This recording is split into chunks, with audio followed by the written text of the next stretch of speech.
ছোট্ট বন্ধুরা, school master BD YouTube চ্যানেলে তোমাদের আবার স্বাগত জানাই। এই স্কুল মাস্টার বিডি চ্যানেলটিতে তোমরা এর আগেও কয়েকটি গল্প দেখেছ। গল্পগুলো তোমাদের অবশ্যই ভালো লেগেছে। আশা করি তোমাদের ভালো লাগার বহিঃপ্রকাশ আমি পেয়েছি। সেজন্য তোমাদের জন্য আমি নতুন একটি গল্প এনেছি। গল্পটি হচ্ছে একটি ডিম থেকে ফোটা হাঁসের বাচ্চা তার মাকে হারিয়ে ফেলে। মাকে খুঁজতে সে বের হয়ে যায় এবং তার মাকে সে খুঁজে পায়। সেই গল্পটির নাম হচ্ছে কোথায় আমার মা। তাহলে চলো শুরু করি।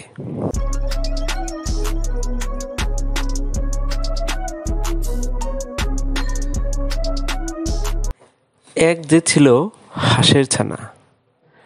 ডিম থেকে বেরিয়েই সে দেখল তার মা নেই। ভাবল সে খুঁজতে হবে মাকে। হাঁটতে হাঁটতে দেখা হলো মৌমাছির সাথে। বলল সে, তুমি কি আমার মা? মৌমাছি বলল, না না না। তখন হাঁসের ছানাটি বলল, তাহলে কোথায় আমার মা? মৌমাছি বলল, আমি জানি না, চলো খুঁজে দেখি তাকে। এবার দেখা হলো প্রজাপতির সাথে। হাঁসের ছানা বলল, তুমি কি আমার মা? প্রজাপতি বলল, না না না। হাঁসের ছানাটি বলল, তাহলে কোথায় আমার মা?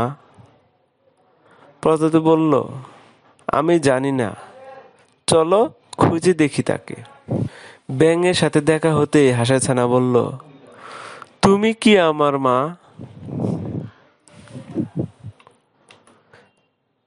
ব্যাঙ বলল, না না না। তখন হাঁসের ছানাটি বলল, তাহলে কোথায় আমার মা? ব্যাঙ বলল, চলো খুঁজে দেখি তাকে। একটু সামনে এগোতেই তারা দেখলো কতগুলো হাঁসের ছানা পানিতে খেলছে। ছোট্ট হাঁসের ছানা কেঁদে কেঁদে বলল, কোথায় আমার মা? হঠাৎ শুনল হাঁসের ছানা, আমি তোমার মা, এসো আমার ছা। বলল হাঁসের ছা, তুমি আমার মা?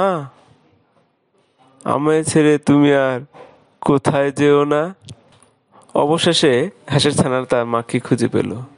গল্পটি তোমাদের ভালো লাগলে অবশ্যই লাইক করবে এবং সাবস্ক্রাইব করে রাখবে, যাতে পরবর্তীতে তোমরা এরকম সুন্দর গল্পগুলো দেখতে পারো। ধন্যবাদ সবাইকে।